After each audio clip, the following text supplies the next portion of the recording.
Chers téléspectateurs, fidèles à notre rendez-vous du samedi, nous sommes aujourd'hui le samedi 18 janvier 2025 et nous voulons être fidèles à notre émission Grand Angle de ce jour. Il y a une actualité un peu abondante que nous allons aborder avant d'aller à la thématique principale. C'est pour ça que d'entrée de jeu, après vous avoir salué, je vais commencer par aborder un certain nombre d'aspects.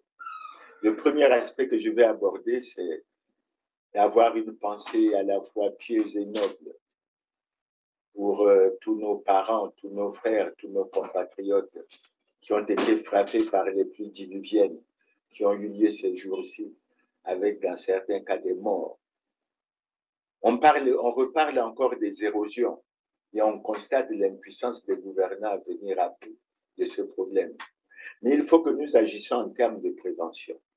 Assez souvent, le gouvernement évoque le problème des moyens, mais assez souvent, les Congolais reprochent aux gouvernants de ne pas utiliser les moyens qu'ils ont entre leurs mains pour obtenir les moyens, notamment un aspect sur lequel nous allons revenir plus tard, à savoir la récupération de l'argent qui a été dilapidé du trésor public et qui peut être récupéré. Donc, nous souhaitons qu'en ce qui concerne les érosions, en ce qui concerne la situation, surtout de nos compatriotes qui se sont retrouvés sans abri, que le gouvernement réfléchisse à l'avenir pour la prévention et non la guérison. Donc, il est bon que le gouvernement attache une attention toute particulière à ce problème. Le deuxième problème que nous allons évoquer, vous savez de quoi je parle. Vous avez cette référence du 8 décembre 2024 que le Premier ministre Anatole Koliné-Makossa avait donnée aux Congolais en disant que c'était la date à laquelle les autorisations express et provisoires d'occuper qui avaient été accordées aux Rwandais expiraient et que si le conseil était fait de ce que rien n'avait bougé, évidemment, on devait mettre un terme final. Le premier, il y a eu, dans certaines localités que nous avons visitées, pas dans toutes, à Madingu et un peu à Lodima, un sentiment mitigé, mais un sentiment général d'inquiétude et de peur de la part de la population au regard d'un certain nombre d'informations qui auraient été mises à leur disposition faisant état d'une vente des terres congolaises au Rwanda ou à des sujets rwandais. Le deuxième fait constant à retenir, c'est que aucune terre, aucune partie de terre n'a fait l'objet de vente ou de cession sur toute l'étendue du territoire national et particulièrement dans les localités visitées. Et les populations s'en sont elles-mêmes rendues compte puisque de leurs témoignages, nous avons tous suivi que les populations n'ont reçu sur leur terre aucune délégation rwandaise. Le troisième fait constant à retenir, c'est que les localités que nous avons visitées ont fait l'objet d'autorisation provisoire d'occuper ou d'autorisation express d'occuper s'agissant de la localité de Massangi Ayama. Et malgré ces autorisations provisoires ou express, aucune activité n'a été entreprise pour la mise en œuvre de ces autorisations provisoires. Si jusqu'au 8 décembre 2024, date d'expiration de ces autorisations, toutes ces diligences n'ont pas été accomplies, ces autorisations seront frappées de caducité. Mais qu'est-ce que nous avons vécu? Au lieu de vivre ce que nous souhaitons, nous avons plutôt vu l'ambassadeur rwandais Théonès Musinga Chiaka être reçu par le ministre des Affaires étrangères de la francophonie des Congolais de l'étranger. Il a été ensuite reçu par le président de la République pour faire ses adieux. Mais il en a profité pour narguer les Congolais, en fait, en disant que leurs affaires marchaient très bien à Maluku et que bientôt il y allait avoir des produits fabriqués made in Congo. Et il a annoncé également, parce que nous ne comprenons pas que les informations viennent toujours du côté du Rwanda, il a annoncé que le projet sur la culture du ricin allait bientôt commencer, ce qui veut en fait dire que c'est l'information donnée aux Congolais pour se moquer d'eux, avec l'arrogance qu'on lui reconnaît, comme pour dire, vous avez dit non à la vente et à la cession des terres au Rwandais, quelle que soit la forme. Vous avez dit oui à l'annulation pure et simple de ces accords, mais vos gouvernants ne vous ont pas suivis. Après 4 ans d'exercice en République du Congo, l'ambassadeur du Rwanda est arrivé à la fin de sa mission. Comme l'exigent les usages diplomatiques en pareilles circonstances, Théoneste Mutsenda Chiaka a fait le mercredi ses adieux au chef de l'État congolais Denis Sassou Nguesso. L'occasion a permis au diplomate rwandais de faire le bilan de son passage en terre congolaise et partant de la coopération entre Kigali et Brazzaville. Pendant les 4 ans, les relations entre le Rwanda et le Congo sont vraiment excellentes. On a mis beaucoup d'efforts sur la diplomatie économique. On a parlé spécialement de 2 projets, qui sont en train d'être exécutés ici au Congo. Le parc industriel et commercial d'Omaruku. Je lui ai dit que ça avance très rapidement et que d'ici peu, il y aura des produits fabriqués ici au Congo, made in Congo, par la société de droit congolaise avec des capitaux rwandais, Mesfield. On a parlé aussi d'un projet très important pour le Congo, qui va produire beaucoup d'emplois, le projet de la culture de ricin, pour faire l'huile de ricin et faire le biocarburant. C'est un projet que, encore une fois, Mesfield fait avec la société ENI. Nous allons commencer à cultiver d'ici peu à Obavir, dans la Bouenza, 3000 hectares, mais ça va continuer sur beaucoup d'hectares. Et nous continuons à cheminer. C'est pour ça que je me tourne vers les Congolais pour dire, je vous avais déjà informé que les gouvernants ne partageaient pas notre point de vue. Mais il faut que nous nous levons. Il ne faut pas que nous dormons sur ce problème avec les Rwandais. Surtout que assez souvent nous avons dénoncé des informations sur les mensonges, des informations sur les complots, des informations sur les agendas cachés. Et là, ils sont en train d'avancer pendant que les Congolais dorment. Et vous voyez que le Premier ministre Anatole Polynémakosso n'aborde plus du tout ce problème. Ça veut dire où il est dépassé, où il est incapable, où il fait partie de ceux qui ont choisi de mettre le Congo sous les parrainages du Rwanda. Chose que beaucoup de Congolais comme moi n'accepteront pas. Et je crois que nous y reviendrons. Le 3e point que je vais aborder est relatif à cette date du 28 novembre 2024. Nous faisons cette référence il y a pratiquement près de 51 jours que le président de la République a fait des annonces fortes en ce qui concerne les malversations financières, tant au niveau des universités, au niveau des établissements à budget de transfert. Il a même évoqué le problème des faussaires et des agents fictifs. Et nous sommes surpris du silence, du curieux silence du gouvernement devant une telle situation, du curieux silence de l'Assemblée, du curieux silence du Sénat. Et pourtant, les choses sont claires. D'après cette déclaration, il a été noté et indiqué clairement qu'il y a 6 milliards qui se dissipent chaque année. Parce qu'au lieu des 3 milliards dont on avait besoin pour payer les bourses, en fait, les services exigeaient 9 milliards. Et le président avait cru penser à ce que les 6 milliards se dissipaient sans jamais laisser de traces. Et les Congolais sont debout, et nous allons y revenir, pour dire qu'il faut que la lumière soit faite sur ce problème. Et sur ce nouveau scandaleux crime économique et financier, il faut que les responsables soient traduits devant les tribunaux, qu'ils soient traduits devant la justice pour répondre de leurs forfaits, surtout qu'il s'agit des faits qui touchent à la jeunesse au cours d'une année qu'on a considérée comme année de la jeunesse, donc une année particulière à laquelle on devait accorder beaucoup de soins aux jeunes. Maintenant, le point suivant que je vais aborder est relatif à l'information qui a été découverte sur les réseaux sociaux.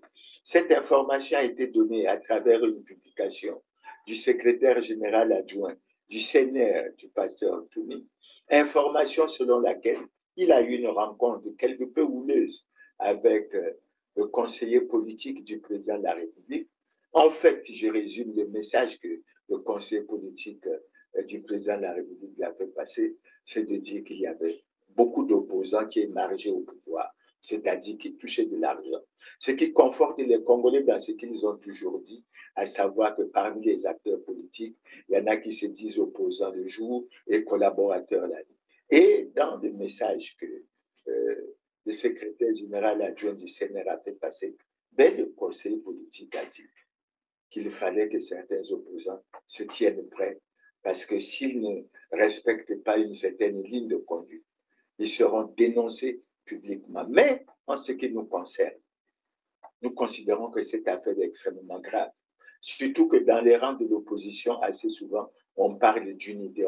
Mais est-ce qu'il peut y avoir une unité si on constate, comme on le constate aujourd'hui, qu'il y a probablement au Congo une opposition du pouvoir, c'est-à-dire une opposition sciemment créée pour le pouvoir, pour agir toujours dans le cadre de la conservation du pouvoir, et une opposition au pouvoir qui voudrait se battre pour l'accession de l'opposition au pouvoir. Et je crois que c'est un des aspects sur lesquels nous reviendrons. Mais nous souhaitons d'abord, parce que cette publication, cette information n'a pas été démentie, nous souhaitons que les gouvernants, notamment le conseil politique du président, s'efforcent à donner à l'opinion publique, tant nationale qu'internationale, des informations sur cette situation qui dérange et qui agace un certain nombre d'opposants. Parce que dans ce pays, il y a quand même une opposition qui se bat pour la libération de ce pays. Et il ne faut pas que cela puisse être oublié. Le point que je vais aborder après, c'est le point qui est relatif à ce que l'on appelle guichet unique de paiement en discussion avec le compte unique du Trésor. Pourquoi nous l'abordons? Parce que nous avions toujours suspecté que dans ce qui se faisait, il y avait comme une volonté de malversation financière, une volonté de détournement, une volonté de fraude, de corruption et autres. Et nous avons été surpris, ça avait déjà été diffusé, mais ça a été rediffusé une nouvelle fois, par cette lettre du directeur général des impôts, qui avait écrit au directeur général de la Banque postale pour qu'une opération soit réalisée à hauteur de 2 milliards de francs CFA. Et ça nous renforce dans l'idée qu'il faut qu'un audit soit lancé sur ce compte de guichet unique de paiement. Et nous sommes convaincus qu'on y découvrira un certain nombre de choses. Bref, nous lançons ça d'entrée de jeu avant que nous ne rentrons dans la thématique principale que nous avons retenue aujourd'hui. Maintenant, la thématique principale que nous avons retenue aujourd'hui, elle est claire, elle est simple, elle est liée à l'actualité. Il s'agit pour nous de faire le décryptage du réaménagement de l'équipe gouvernementale qui a été faite dans ce pays il y a quelques jours, précisément le 10 janvier dernier. Et nous avons pensé, bon, d'autant que le ministre d'État, le directeur de cabinet du président, avant de donner la publication de cette équipe gouvernementale, a tenu à insister qu'il fallait donner une nouvelle impulsion, qu'il fallait rechercher l'efficacité. Mais les Congolais, pour la plupart, je l'ai dit d'entrée de jeu, ont été fortement déçus parce qu'ils s'attendaient à un véritable réaménagement en termes de réduction du train de vie de l'État, en termes de recherche des compétences, parce que nous sentons que l'équipe gouvernementale qui est là n'arrive pas à trouver les solutions idoines et appropriées à la grave crise multidimensionnelle que notre pays traverse depuis 10 ans. Et c'est pour ça que, pour faire le décryptage, nous allons commencer d'abord par essayer de faire une analyse de la composition de cette équipe gouvernementale. J'ai transcrit ça pour que sur les réseaux sociaux, après notre émission, les Congolais aient la possibilité d'avoir une vue. Mais je vais vous donner les grandes lignes de la composition de cette équipe gouvernementale, selon l'analyse que nous en avons faite. Ce que nous avons fait et que nous avons découvert, c'est que cette équipe, en fait, est essentiellement et principalement composée par le Parti congolais du travail. Évidemment, vous me direz que ce n'est pas étonnant, ce sont eux qui sont au pouvoir, c'est le parti au pouvoir, parce que le Parti congolais du travail a 26 membres du gouvernement sur 38. Ça veut dire le Premier ministre compris. Ça veut dire pratiquement près de 68,4%. Mais dans les 26 membres, il faut déjà le noter. Et nous allons revenir assez souvent là-dessus. Il y a 22 membres du comité central, dont 15 membres du bureau politique. Il y a également 2 députés et 2 membres du parti ordinaire. Je suppose que les informations que nous avons eues sont fondées. Mais nous insistons sur cette composition. Pourquoi? Mais parce que les membres du comité central, à savoir les 22, ont fait partie des 2588 congressistes en décembre 2019 qui ont conduit, qui ont décidé de reconduire de façon unanime M. Denis Sassou Nguesso, président de la République, comme président du comité central du Parti congolais du travail, c'est-à-dire président du Parti congolais du travail. Donc, vous avez dans cette équipe gouvernementale de 38 membres, 22 membres qui ont violé la Constitution, notamment l'alinéa 2 de l'article 80 qui dit que le mandat du président de la République est incompatible avec toute responsabilité au sein d'un parti. Et je crois que nous allons revenir assez souvent là-dessus. Nous avons 4 partis alliés, d'après le point que nous avons fait. Parmi les partis alliés, nous notons qu'il y a le MAR. Je crois que c'est le mouvement pour l'action et le renouveau. Nous avons le Rassemblement citoyen. Nous avons le Club 2002 PUR. Nous avons le RDPS qui ont chacun un portefeuille ministériel. Et nous avons 2 partis dits de l'opposition, à savoir les PRL et l'UPADES. Nous avons 3 officiers généraux et nous avons des divers. Ils sont 3. Les divers, c'est-à-dire que nous considérons qu'ils ne sont pas dans un parti identifié. Peut-être que nous nous sommes trompés, mais cela pourrait être corrigé. Mais ensuite, nous notons qu'il y a 2 sorties. Jean-Baptiste Ondaye. Pour l'opinion, il est sorti à cause de ce débat sur le GUP et le CUT, sur ce qui a apparu comme une confrontation entre le Premier ministre et lui. Mais c'est la seule raison qui devait motiver un réaménagement, sinon un changement ou un remaniement ministériel. Le deuxième ministre qui est sorti, c'est Guy Georges Mata, qui est un membre du bureau politique du PCT. La raison n'est pas connue. Est-ce par incompétence, est-ce par compétence? Ça aussi, nous ne le savons pas. Nous avons 2 entrées. Nous avons la rentrée de Christian Yoka,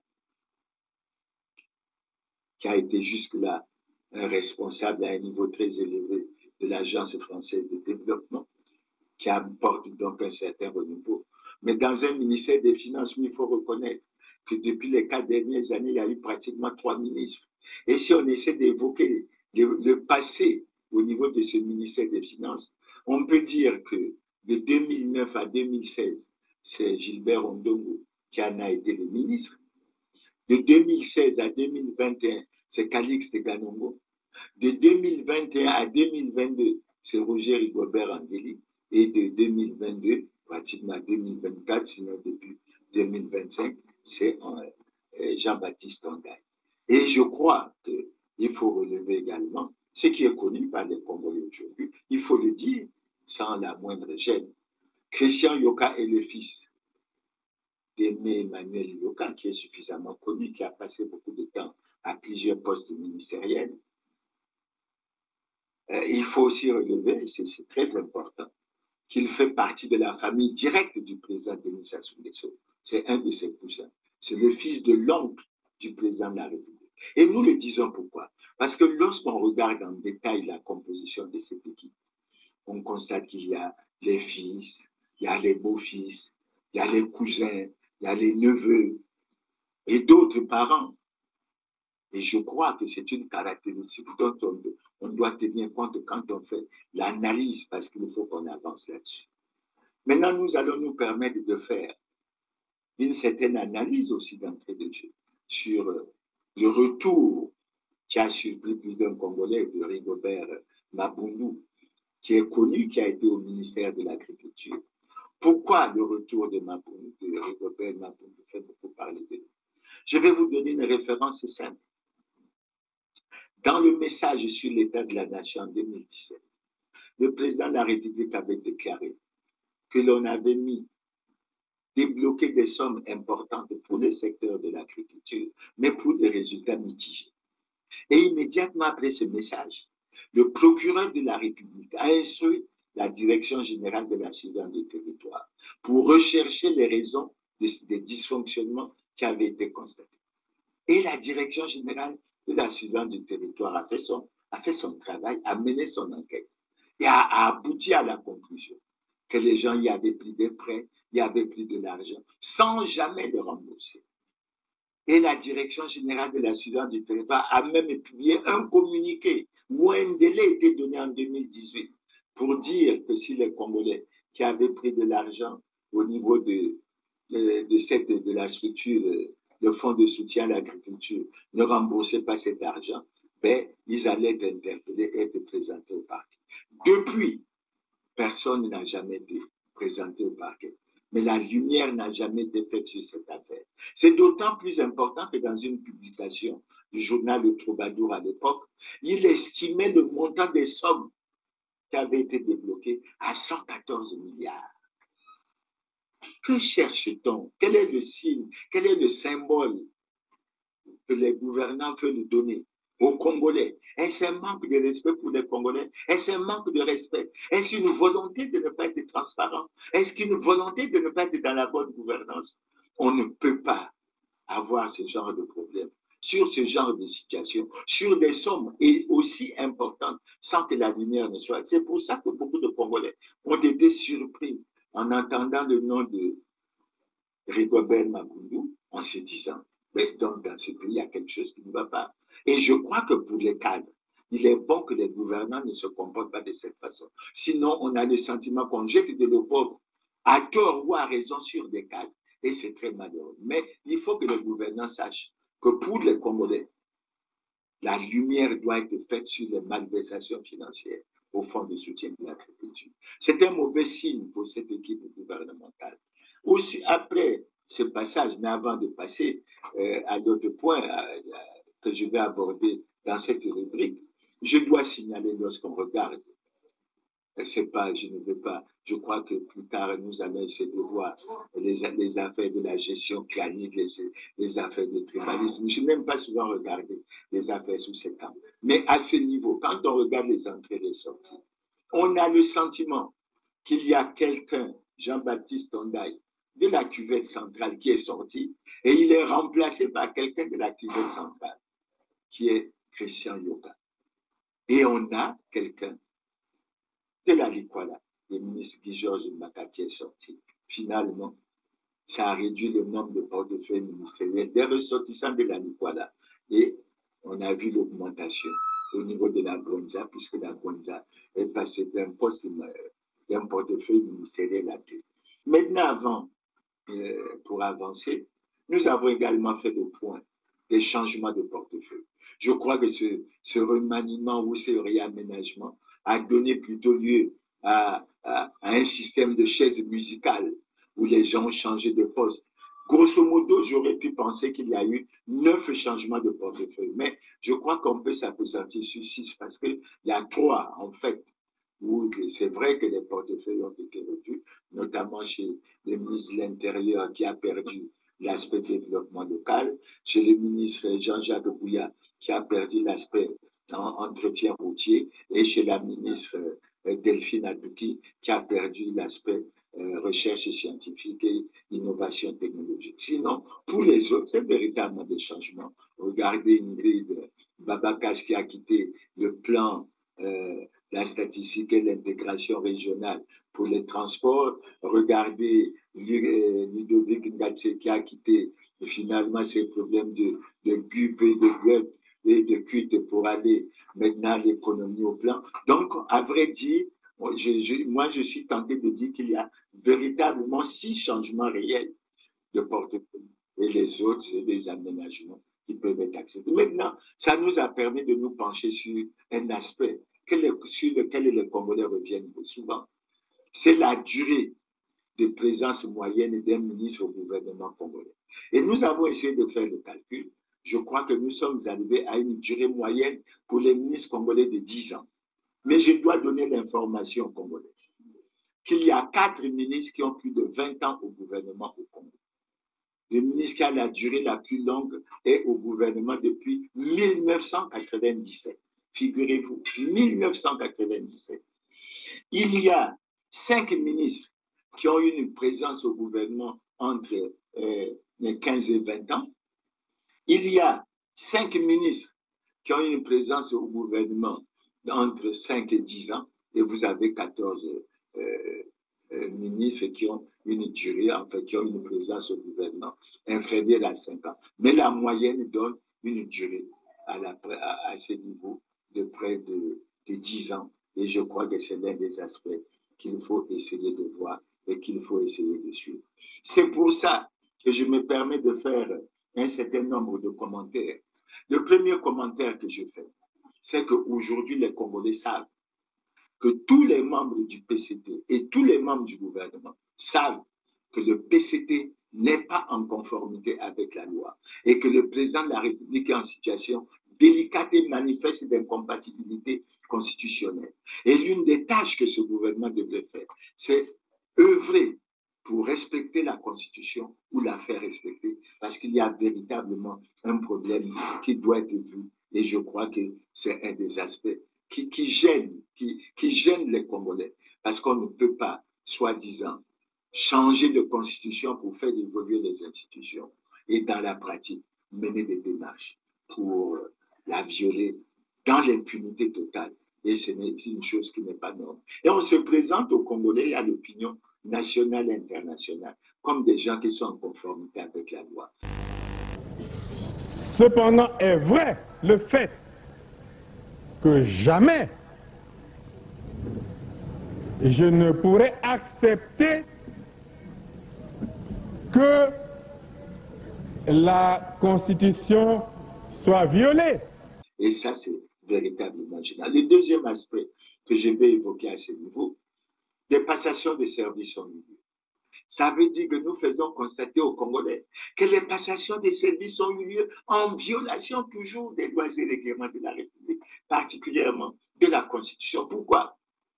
Mais parce que vous avez l'article 55 de la Constitution qui dit clairement que tout citoyen élu ou nommé à une autre fonction est tenu de déclarer son patrimoine lors de la prise de fonction et à la cessation de celle-ci, conformément à la loi. Et là, vous constatez une nouvelle voie.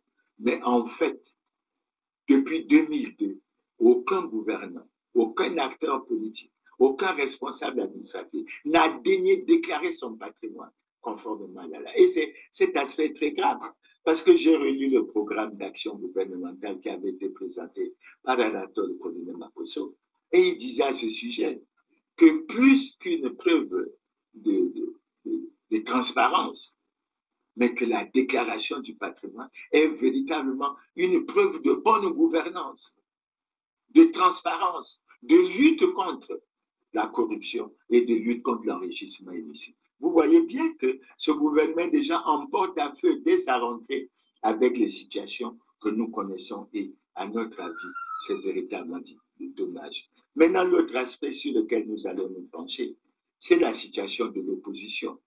Et là aussi, il faut que cette position soit conforme aux lois et règlements de la République, ce qui n'est pas souvent le cas. Et pour le dire, je vais me référer à la loi, notamment la loi numéro 28 de 2017, du 7 juillet 2017, déterminant le statut de l'opposition congolaise. Cette loi dit ceci, dans son alinéa 2 de l'article 1er. L'opposition politique est constituée par l'ensemble des partis et ou groupements des partis politiques ne soutenant pas l'action du gouvernement. ne soutenant pas l'action du gouvernement. Et lorsqu'on tourne la page, on dit ceci. Tout parti politique ou groupement de partis politiques appartenant à l'opposition peut accepter de faire partie du gouvernement. La présence d'un opposant au gouvernement l'astreint à la solidarité gouvernementale. Pour moi, les choses sont claires du point de vue du droit. Le PRL et l'UPADES, partis dits de l'opposition, qui sont au gouvernement, ont choisi et accepté d'appliquer le programme, le projet de société pour lequel le président Denis Sassou Nguesso a été élu, à savoir ensemble poursuivons la marche. Ça veut dire qu'ils se sont rangés derrière le président Denis Sassou Nguesso et à ce titre, ils ne peuvent plus se dire à l'opposition. Je crois que c'est clair comme l'eau de source et on devrait faire l'effort pour que cela soit compris. Moi, ça me gêne et je le dis aux Congolais.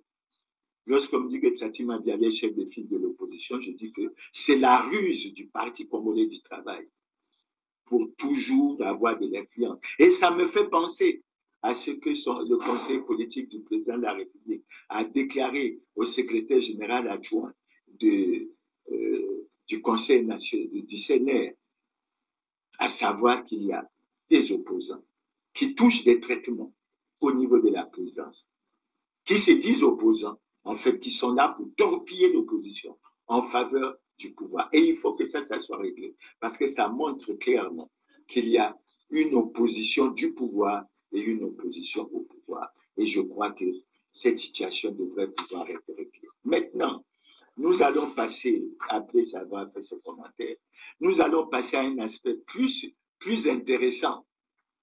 Et j'ai fait un tableau que je vais vous montrer, mais qui sera sur les réseaux sociaux. Je vais essayer, parce que c'est rébarbatif les statistiques, je vais essayer de vous présenter sommairement ce tableau pour que vous en compreniez la quintessence. Il s'agit de quoi? Il s'agit de la répartition des portefeuilles ministériels par département. Et je dois dire, je vous demande d'être indulgent à mon endroit, j'ai mis Brazzaville à l'écart de cette répartition, considérant que Brazzaville est suffisamment cosmopolite. Mais vous m'excuserez parce que j'ai intégré Pointe-Noire, parce que je pensais que je ne pouvais pas mettre tous les ministres de cette zone, de cet espace au niveau du culot. Mais je vous donne quelques chiffres pour que vous soyez édifiés. Mais rassurez-vous que le tableau sera mis sur les réseaux sociaux pour que ceux qui le désirent puissent le consulter. Vous avez le Kwilu, qui a une population de 97 370 habitants et qui a un membre du gouvernement, un membre du PCP selon moi. Vous avez le Niari, qui a 334 863 habitants, qui a 3 ministres au gouvernement. Et les 3 ministres, il y a 2 membres du Parti congolais du travail et un membre de l'UPADES. Vous avez la Lekoumou, qui a une population de 100 559 habitants, qui a 2 ministres au gouvernement, un membre du Parti congolais du travail et un membre du Parti MAR, une membre du Parti MAR. Vous avez la Bouenza, qui est redevenue, avec la création de 3 nouveaux départements, le département le plus peuplé du Congo, parce qu'il était dépassé pendant quelque temps par le Poul. La Bouenza, avec 363 830 habitants, n'avait jusqu'alors qu'une seule représentante au gouvernement, c'était Jacqueline Lydia Mikolo. Aujourd'hui, ils sont 2, puisqu'il y a Rigobert Mabungu qui s'est ajouté. Donc, la Bouenza a 2 membres du gouvernement. Vous avez le Poul dans la nouvelle configuration, pas dans l'ancienne. Dans l'ancienne configuration, le Poul avait pratiquement 394 000 habitants. Mais dans la nouvelle configuration, le Poul a 219 771 habitants et le Poul a 3 ministres au gouvernement. Une membre du PCP, un ministre du Rassemblement citoyen et un ministre du PRL. Vous avez le nouveau département que nous avons mis pour mémoire Doué-les-Fini, qui a une population de 103 132 habitants, qui n'a pas, selon moi, selon la configuration que nous avons faite des ministres actuellement. Vous avez les plateaux, dans la nouvelle configuration, avec une population de 102 337 habitants, qui a 3 ministres. Les 3 ministres du PCD. Les plateaux sont les membres du PCT. Vous avez le département de l'Ankeni à Lima, qui a une population de 181 084 habitants, qui a pratiquement 7 ministres. C'est l'un des départements qui a un nombre de ministres suffisamment imposant. Le PCT a 5 ministres, le club 2002 pur a 1 ministre et il y a un officier général. Vous avez la cuvette avec une population de 222 730 habitants, qui a 10 ministres. C'est le gouvernement qui a le nombre de ministres le plus important. Il y a 6 membres du PCT, 1 officier général et 3 qui sont considérés comme les divers, pour qu'il n'y ait pas la confusion et que dans l'esprit des gens ce soit clair. Les divers, selon la répartition et la configuration que nous avons faite, c'est Delphine Adouki, c'est Christian Yoka et c'est Paul Valentin Bobo.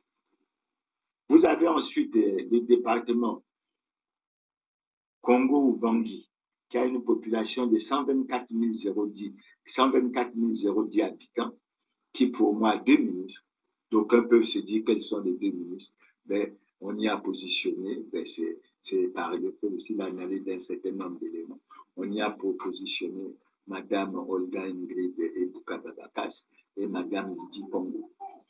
Dans la cuvette ouest, qui a 119 328 habitants, il y a un ministre qui est du PCT. La Sanga avec 209 701 habitants a un ministre qui est du PCT. La Likwada avec 325 000 dans la nouvelle configuration, avec 325 429 habitants à un ministre, et c'est un officier général. C'est là où il y avait le ministre Mbaka. Et vous avez Pointe-Noire qui a avec 1 420 612 habitants à 2 ministres. Nous y avons positionné. Le premier, c'est le ministre Jean-Pierre Tissé-Tchikaï. Donc voilà, avant que nous fassions des commentaires, les aspects que nous fassions, que nous voulons faire apparaître. Mais le tableau vous sera visible. Maintenant, quels sont les commentaires qu'on fait? Il faut d'abord dire que ce gouvernement a été formé, puisqu'il est dit clairement, sur proposition de M. Anatole Koloné-Makosso, Premier ministre, avait dit que ça a été fait par un ressortissant de la partie sud du pays. Et nous tenons à relever clairement que lorsqu'on fait le point, la partie sud du pays compterait 13 ministres et la partie septentrionale en compterait 25. C'est très important d'avoir cela et je crois qu'il faut avoir cela à l'esprit. Maintenant, l'autre commentaire que nous faisons par rapport à ce gouvernement, remarque qui aurait pu être faite par rapport aux autres gouvernements, notamment les gouvernements du président Denis Sassou Nguesso. Vous constaterez que généralement, tous les ministères de souveraineté, et les ministères de souveraineté, c'est principalement la défense, l'intérieur, les finances et les affaires étrangères. De presque tout temps, avec le président Sassou, tous ces ministères ne sont occupés que par les ressortissants de la partie septentrionale. Et souvent, en grande majorité, ne sont occupés par nos compatriotes qui sont soit du même groupe ethnique que le président de la République, soit du même département, la cuvette centrale. C'est très important à noter. Le même commentaire, nous le faisons également pour le ministère des Finances. Depuis 1997, tous les ministres qui ont été nommés au ministère des Finances ne l'ont été que les ressortissants de la partie septentrionale. Et on note que de 2002, de 1997 à 2002, c'est Mathias Nzon, des plateaux qui était ministre des Finances. Mais depuis 2002, le ministère des Finances n'est occupé exclusivement que soit par des membres du clan du président Denis Sassou Nguesso, soit par des ressortissants du département du président Denis Sassou Nguesso, ce qui pousse et fait réfléchir sur un certain nombre de choses. Et je crois que assez souvent, il faut qu'on y revienne. Nous avons eu à travers les réseaux sociaux également un commentaire qui nous est revenu. Il a été signalé qu'il ne faut pas oublier, lorsqu'on fait cette année, de noter que rien que la cuvette compte 10 ministres, rien que la cuvette centrale. Lorsqu'on prend le département de l'Ankeni à Lima, il y a 7 ministres. Ça veut dire que rien que la partie Kenya, Lima et cuvette, ça fait 17 ministres sur 38. Et si on ajoute les plateaux et le département Congo-Bangui, c'est-à-dire l'ancienne configuration de la cuvette centrale et des plateaux, ben, vous avez pratiquement 22 ministres. Et ça pousse à s'interroger sur ce que nous posons comme question. Quelle est la conception qu'on a au Congo du pouvoir?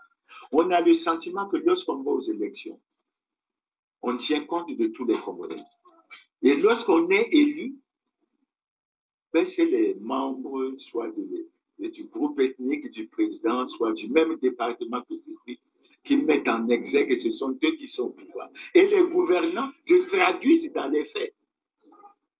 Comment les gouvernants, comment Anatole Kodimé-Makosso peut expliquer aujourd'hui aux Congolais que le département de la cuvette est 10 ministres? Ça s'explique par quoi? Et si on poursuit l'analyse par district, on peut dire Makwa à un ministre, Owando à un ministre, Mbunji à un ministre, Nchikapika à un ministre, Oyo. Est-ce que c'est normal lorsqu'on parle de l'unité nationale? Et on est tenté d'aller vers, et je crois qu'il faut qu'on y aille, vers une réflexion qui est souvent demandée sur le tribalisme.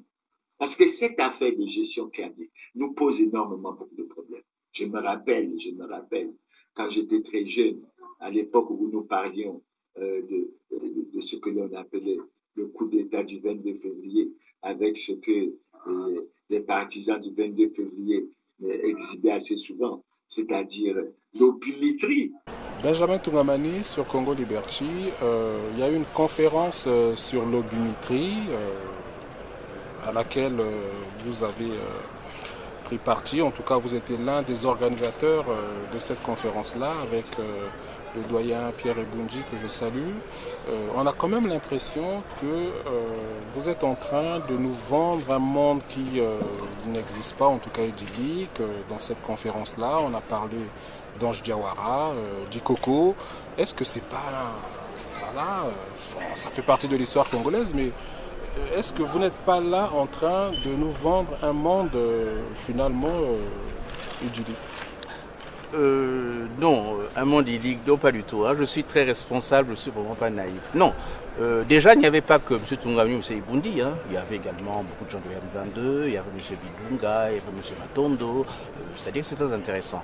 Non, nous avons profité tout simplement de la sortie d'un livre faite par Madame Paul Fiou qui faisait partie donc du mouvement du M22, pour rappeler aux Congolais que les problèmes que nous connaissons à l'heure actuelle sont les mêmes que nous avons rencontrés il y a une quarantaine d'années, que nous n'avons toujours pas résolus, que nous avons essayé de résoudre.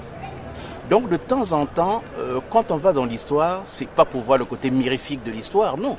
C'est de dire qu'il existe peut-être des expériences qui ont été faites qui peuvent nous aider à l'heure actuelle pour pouvoir résoudre la situation que nous avons. Je prends un concept, le concept qui a fait que nous créons le mouvement du M22. Mais à titre de rappel, hein, je crois que vous permettez que je fasse un rappel quand même. Bon, en gros, en quelques lignes. Hein, 72, nous ne sommes pas au pouvoir. Les Ange Diawara, les Koko, les Bakekolo sont au pouvoir. Mais ce sont des gens, ce sont des progressistes avec lesquels nous sommes en contact, mais eux sont au pouvoir. Avec lesquels vous êtes en contact, vous êtes à quel niveau? Nous Vous êtes aussi. militaire, vous êtes civil, Non, vous êtes étudiant. nous sommes étudiants. Nous sommes étudiants. Que ce soit moi, que ce soit Magloire Ndoba, hein, qui est à Pointe-Noire, qui fait le même travail que nous. Nous sommes dans le contre-pouvoir. Parce que l'UGEC, nous sommes dans l'UGEC, et dans cette période-là, l'UGEC est le contre-pouvoir. C'est-à-dire, ceux de l'UGEC ne sont pas dans le pouvoir. Ils ont quelques amis qui sont au niveau du pouvoir, quelques amis progressistes, mais eux refusent d'aller au pouvoir. Moi, j'ai refusé d'aller au pouvoir. Donc quand les Diawara font le coup d'État de 112, c'est un coup d'État de gens qui font de la contestation à l'intérieur du PCT. Ce n'est qu'après que Ange rejoint l'opposition en tant que UGEC. Et là, nous commençons à travailler ensemble, d'où la création du mouvement du M22. D'accord, c'est-à-dire que le mouvement du M22 s'est créé après le coup d'État. Après le coup d'État du 22 février. manqué. Donc c'est une rencontre. D'accord. Une rencontre entre la tendance progressiste du PCT, parce qu'on a une, hein, c'est pas la peine également de juger tout le monde en disant que tout le monde a été bonnet blanc, blanc, bonnet. Non, pas du tout. Il y a eu des gens qui ont sacrifié leur vie pour ce pays. Il y avait des gens qui avaient en eux les prémices, les qualités qu'il faut effectivement pour un mouvement patriotique. Alors, mais donc, l'erreur, c'est d'être allé au PCT. Vous rejoignez, vous créez donc le mouvement du M22. Ensuite, on arrive à un concept obumitrie. Hein. C'est quoi exactement l'obumitrie? Alors, l'obumitrie, déjà pour décomposer le sigle, c'est l'oligarchie bureaucratique qui est militaire et tribaliste. Tout simplement. On s'est rendu compte que au Congo, si officiellement il y avait un parti congolais du travail, il y avait un comité central, un bureau politique, mais en fait le véritable pouvoir se faisait au niveau d'une oligarchie qui était bureaucratique, là on le comprend, mais qui était surtout militaire. Hein, je vous rappelle simplement l'histoire du CMP, qui était militaire et surtout tribaliste. Parce que l'erreur a été faite depuis 68. 68, ceux qui ont fait 68 auraient dû prendre le pouvoir, d'après moi. Même s'ils étaient jeunes, ils auraient dû prendre le pouvoir. En redonnant le pouvoir à Marien Ngouabi, en disant oh, Ngouabi va tenir le pouvoir pendant un an, après nous allons le remplacer, c'était déjà une erreur. Quand on fait la révolution, une fois qu'on a commencé la révolution, on va jusqu'au bout. Ça a été une erreur, les gens l'ont payé, le mouvement progressiste l'a payé. Alors, pour revenir à l'obumétrie, vous l'avez expliqué, en quoi aujourd'hui on peut prendre en compte cette histoire-là pour faire avancer le combat de libération du Congo aujourd'hui? Mais parce que lorsque nous regardons la situation réelle au niveau de Brazzaville, au niveau du Congo, nous sommes persuadés et nous sommes en face d'une oligarchie totalement organisée qui a caporalisé le pouvoir. Totalement qui a caporalisé le pouvoir. À la conférence nationale, on a parlé de mbochisation. C'est parce qu'on n'avait pas réussi à donner vraiment le véritable nom qu'il fallait. On a parlé de mbochisation. Mais le problème, c'est l'oligarchie qui avait travaillé en 112, qui avait fait que dans l'armée, il y ait un déséquilibre, que du point de vue économique, il y ait un déséquilibre, que du point de vue de nomination, un déséquilibre. C'est la même logique qui continue. Aujourd'hui, M. Mingwa, vous avez un diplôme, vous allez à Brazzaville. Si vous n'appartenez pas à l'oligarchie, vous n'aurez rien du tout. Je crois qu'il faut que les Congolais réfléchissent sérieusement à ce concept. Et il faut qu'au niveau des gouvernants, que les mentalités puissent changer. Parce que si les gouvernants ne sont pas exemplaires, comment cela va être vécu au niveau des populations? Comment cela va être répercuté? C'est une notion, à mon avis, qu'il faut bannir. Parce que nous voulons aller bâtir un Congo, du nord au sud, de l'est à l'ouest. Faire en sorte que tous les Congolais soient égaux devant la loi. Faire ensuite qu'ils aient la même égalité de chances. Faire en sorte que ce n'est pas l'appartenance à un département qui fait de vous des différences, mais c'est l'amour que nous avons du pays, l'intérêt que nous avons de faire développer ce pays. Je pense que je suis souvent revenu là-dessus. Je critique fortement la gestion clanique de ce gouvernement et je regrette que les choses puissent se présenter ainsi. Et c'est dommage. Mais je dis, vous aurez le tableau et vous aurez l'occasion de le voir. Maintenant, au-delà de ça, il y a un certain nombre d'aspects que j'aimerais aborder. Le premier aspect, j'aimerais aborder. C'est sur la réduction du train de vie de l'État. Ce réaménagement donne que des signes forts. Et je déplore ce qui a été fait. Parce que ce réaménagement qui a été fait n'est rien d'autre que le symbole de la résistance et du refus de la réduction du train de vie de l'État. Cette vidéo, nous vous dévoilons le top 10 des présidents africains les mieux payés en 2021. Notons que la plupart de leur fortune a été révélée sur le site Business Insider Africa, un groupe de médias africains.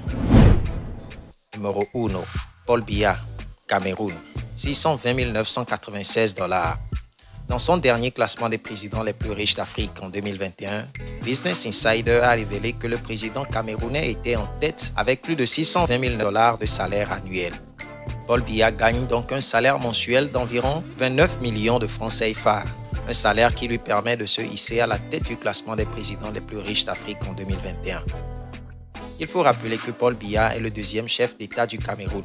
Il a accédé au pouvoir le 6 novembre 1982 après la démission du président Ahmadou Ahidjo et est toujours le chef de l'État camerounais jusqu'alors.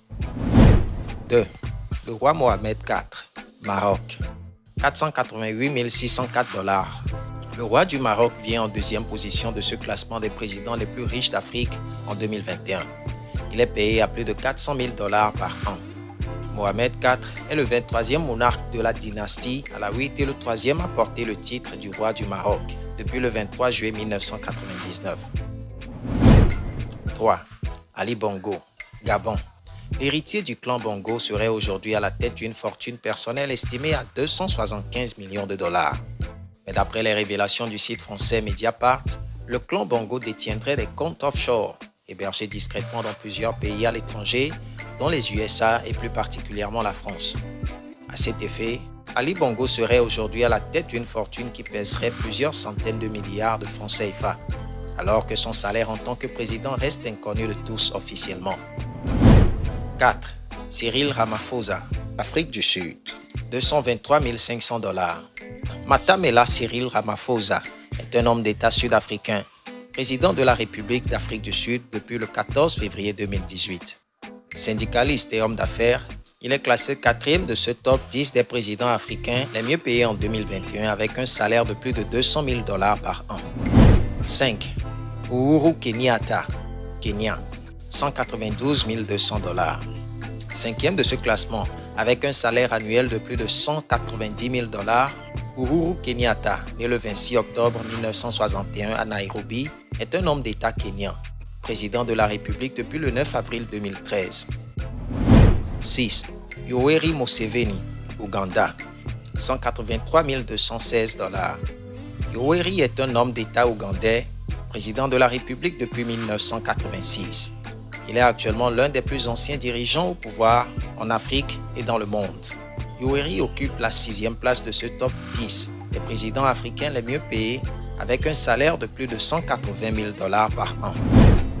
7. Abdelmadjid Tebboune, Algérie, 168 000 $. Président de la République algérienne démocratique et populaire depuis le 19 décembre 2019, Abdel est un homme d'État algérien avec plus de 160 000 $ comme salaire par an.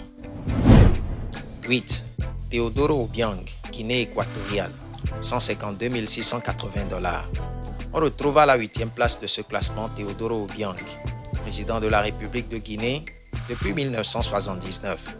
Il est actuellement le plus ancien président en exercice au monde et gagne plus de 150 000 $ par an. 9. Emmerson Mnangagwa, Zimbabwe, 146 590 $. Emmerson Mnangagwa est un homme d'État zimbabwéen, né le 15 septembre 1942 à Sabani. Il est le président de la République du Zimbabwe depuis le 24 novembre 2017. Il touche plus de 140 000 $ par an et est au 9e classement des présidents les mieux payés d'Afrique en 2021. 10. Denis Sassou Nguesso, Congo, 108 400 $. Denis Sassou boucle le top 10 des présidents les mieux payés en Afrique en 2021. Militaire et homme d'État, le président de la République du Congo touche depuis 1997 100 000 $ par an comme salaire de président. Tant du point de vue des effectifs, des membres des institutions, gouvernement, cour constitutionnelle, etc., que du point de vue des conditions de rémunération de celles-ci. Et on est revenu assez souvent là-dessus. Sous prétexte de réaménagement, qu'est-ce qu'on nous présente? Une équipe pléthorique de 38 membres qui ne correspond vraiment pas du tout au contexte actuel, qui est un contexte de crise, qui est un contexte dans lequel les Congolais sont plongés dans la misère et dans la souffrance. C'est véritablement anormal que ce constat puisse être fait. Pourquoi les dirigeants, les gouvernants congolais ne veulent-ils pas de la réduction du train de vie de l'État? Et je vais vous faire sourire, puisqu'assez souvent je l'ai réclamé de publier au journal officiel le décret numéro 2012-1037 qui fixe les avantages et les conditions de rémunération des membres du gouvernement. Ils ne l'ont jamais osé. Pourquoi? Mais parce qu'ils estiment que s'ils publient ces documents, ils auront des problèmes avec la population qui est dans la misère et qui est dans la souffrance. L'autre aspect au niveau de la réduction du train de vie, mais c'est l'aspect qui touche les conditions de rémunération. Et on a souhaité que dans le contexte actuel, au vu de ce que nous vivons, au vu de ce qui se passe dans d'autres pays, nous avons vu ce qui s'est passé au Ghana, où les salaires, à l'époque avec le président Nana Akufo-Addo, avaient été réduits pour le gouvernement de 30%. Nous avons appris ce qui s'est passé au Nigeria, où les salaires ont été réduits pour les gouverneurs et les institutions à près de 50%. Au Congo, non. C'est l'indifférence, c'est le mépris, c'est le manque de respect, c'est l'insensibilité, c'est le manque d'humanité de ces gouvernants à l'endroit des Congolais. C'est inacceptable.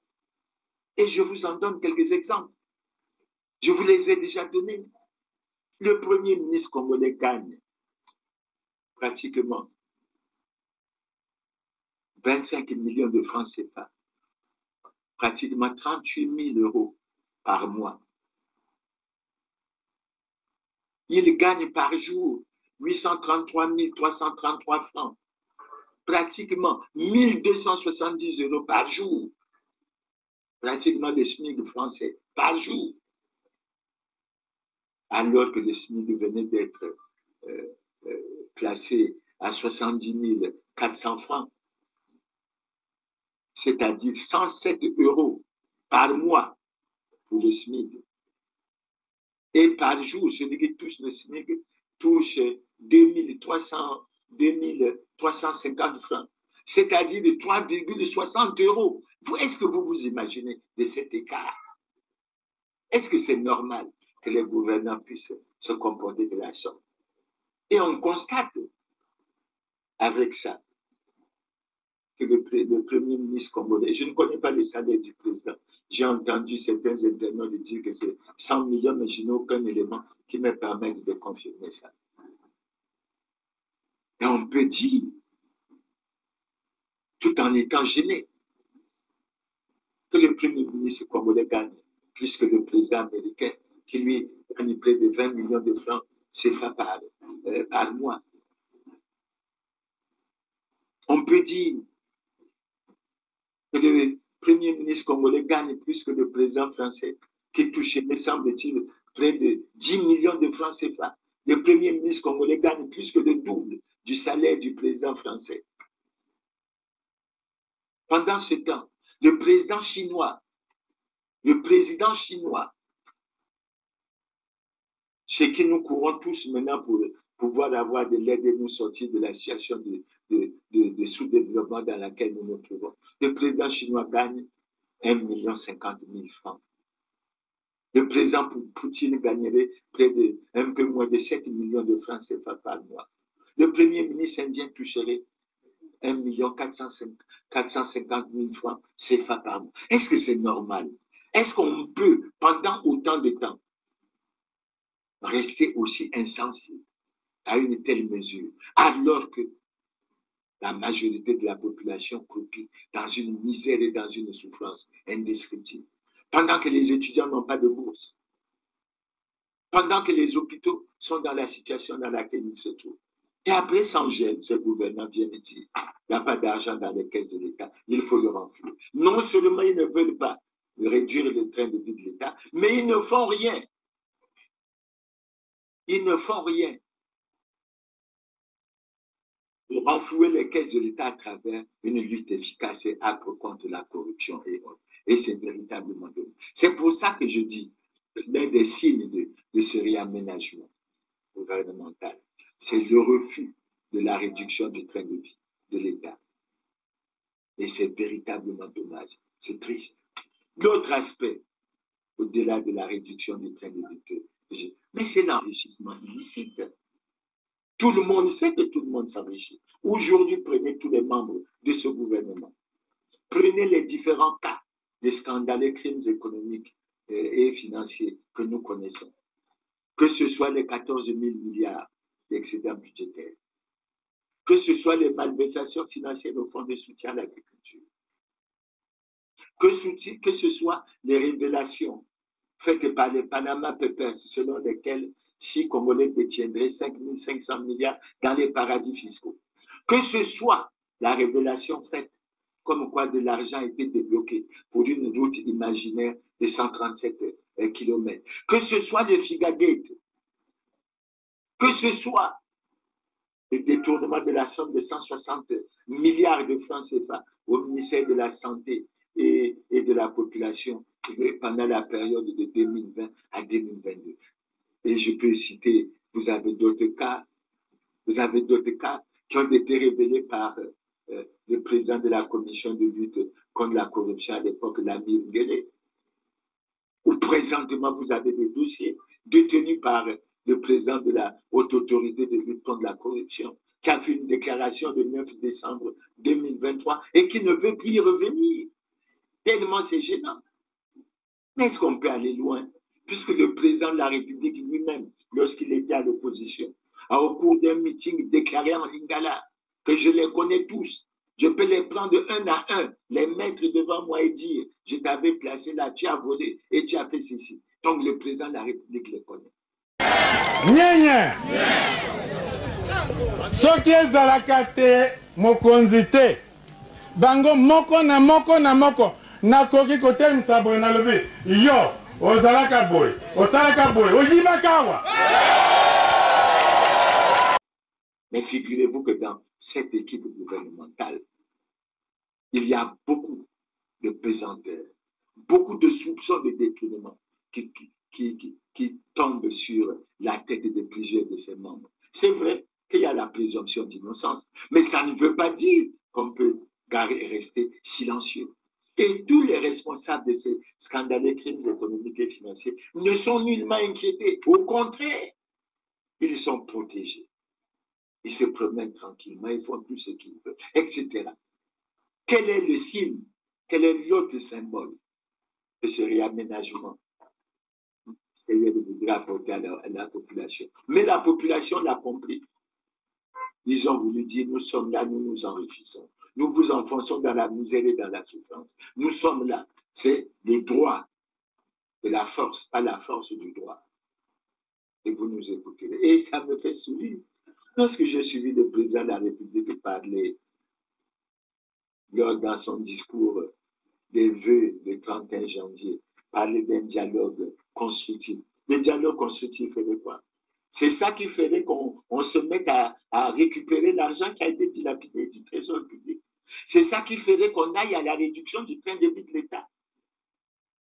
C'est ça qui ferait qu'on mène une lutte âpre, dure, ou bien c'est une ruse parce qu'il y a une conception, il y a une vision qui est déjà arrêtée. D'ailleurs, j'entends dire, je ne sais pas si cela sera confirmé, j'entends dire que c'est Martin Berry qui prépare ce dialogue. J'espère qu'il suit les émissions de Grand Angle. Parce que tous ces problèmes méritent d'être regardés, ils méritent d'être vus. Et on ne peut pas accepter que les gouvernants aient du mépris et du manque de considération pour les Congolais. Ce réaménagement ministériel n'est rien d'autre qu'un manque de considération, un manque de respect des gouvernants envers les Congolais. Et il faut que les gouvernants arrêtent de se moquer des Congolais. Ils souffrent tant. La vie est très dure pour eux, mais ils veulent avancer et ils veulent que l'on essaye d'avancer. Maintenant, le troisième point que je vais avancer dans cette rubrique, je l'ai quasiment déjà annoncé. Les membres de ce gouvernement violent dans l'irrespect total les lois et règlements de la République. J'ai évoqué, je peux même évoquer un article de la Constitution qui intéresse tout le monde, puisque c'est l'article 50 de la Constitution, qui dit que tout citoyen a le devoir de se conformer à la Constitution et aux lois et règlements de la République. Il y a l'obligation de s'acquitter de ces obligations envers l'État et la société. Mais quand je vois ces membres-là, aujourd'hui, plus que tous les autres Congolais, ils savent que le Parti congolais du travail qui fait des activités à travers le pays, qui a commencé la campagne, il n'est pas en conformité avec la loi. Jusqu'à quand ils vont tout? Et je pose la question à Anatole Koliné-Makosso. C'est vrai que sur le dossier du Rwanda, il nous avait dit que l'administration n'est pas orale, mais elle est écrite. Mais je crois que la Constitution est écrite, hein, et que les membres de son gouvernement devraient passer du temps à lire cette Constitution. Donc, je rappelle que les membres de ce gouvernement, que ce soit ceux du PCT, que ce soit ceux des partis alliés, que ce soit ceux des partis dits de l'opposition, que ce soit les officiers généraux, que ce soit les divers, ils savent tous que le Parti congolais du travail, ils savent tous que le président de la République est en situation délicate et manifeste d'incompatibilité constitutionnelle. Ils savent tous que le président de la République du Congo ne peut pas être président du Parti congolais du travail. Enfin, ils savent tous que conformément à l'article 77 de la Constitution, le président de la République a prêté le serment de respecter et de faire respecter la Constitution. Et j'ai relu le plan d'action gouvernemental de Koliné-Makosso, mais il dit beaucoup de choses. L'éradication des antivadeurs, de la corruption, etc. La restauration de l'autorité de l'État. Est-ce qu'on peut restaurer l'autorité de l'État sans respecter les lois et règlements de l'État? C'est pour ça que je voulais savoir si le troisième signe fort que ce réaménagement voulait donner aux Congolais et à l'opinion, c'est de dire: nous sommes là, nous violons la Constitution, dans l'impunité totale. Il n'y a pas de contre-pouvoir. L'Assemblée, le Sénat, ils ne feront absolument rien, puisqu'ils sont sous notre coupe. Et alors, où allons-nous? N'avons-nous pas choisi d'avoir de l'autodestruction de notre pays? Bref, j'ai voulu faire ce contour pour enfin arriver à la conclusion. Pour dire que les Congolais dans leur ensemble sont très, très déçus de ce réaménagement qui n'apporte absolument rien de fondamental.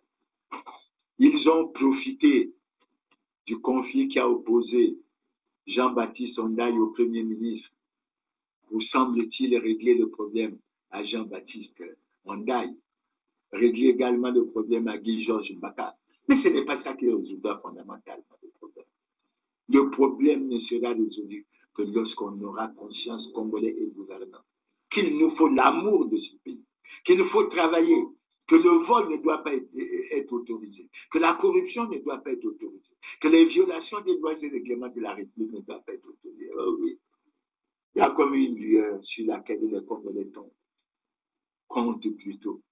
C'est l'avenir de Christian Yoka qui apparaît comme le sauveur.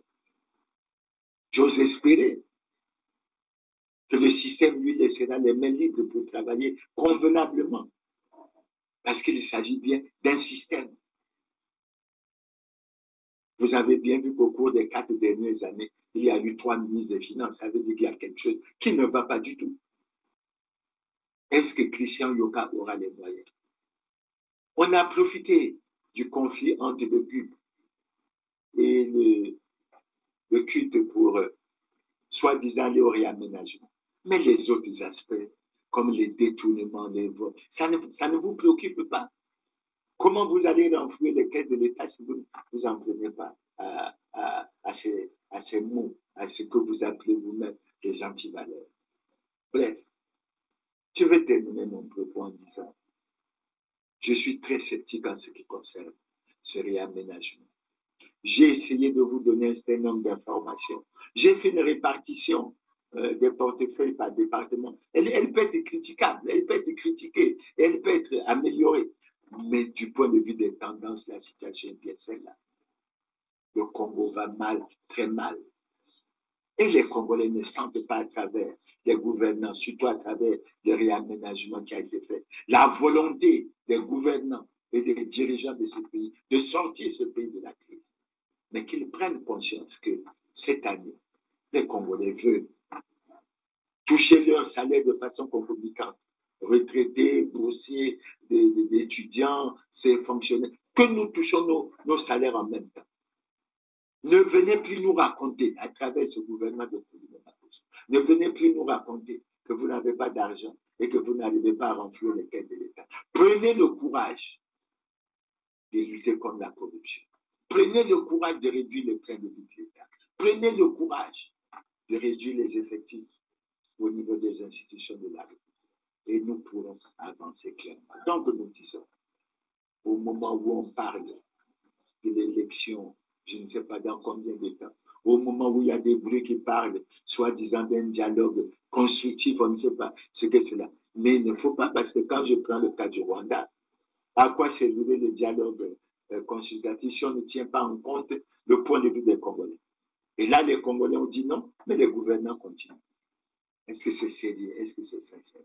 Donc, chers compatriotes, j'ai voulu aborder cette thématique relative au décryptage de l'équipe. Il y a certainement beaucoup de choses qui peuvent être dites, mais je suis beaucoup plus inquiet sur l'avenir du Congo. Je suis très sceptique et je pense qu'il y a autre chose à faire que ce qui se fait maintenant. J'ose espérer que l'élection présidentielle qui aura lieu dans un peu plus de 400 jours permettra certainement que nous allions vers une vision de changement et de rupture et que nous fassions la politique autrement qu'elle ne se fait maintenant, avec un fort esprit patriotique, avec l'amour du pays, avec l'amour du Congolais, pour que nous sentons, parce que ce n'est pas ce que je sens ressentir maintenant. Donc, chers téléspectateurs, sur ce mot, je termine notre émission en vous remerciant pour votre aimable attention et en vous donnant rendez-vous pour le samedi prochain, le samedi 25 janvier 2020. Je vous remercie encore une fois pour votre aimable attention et à notre prochain rendez-vous. Et à la prochaine.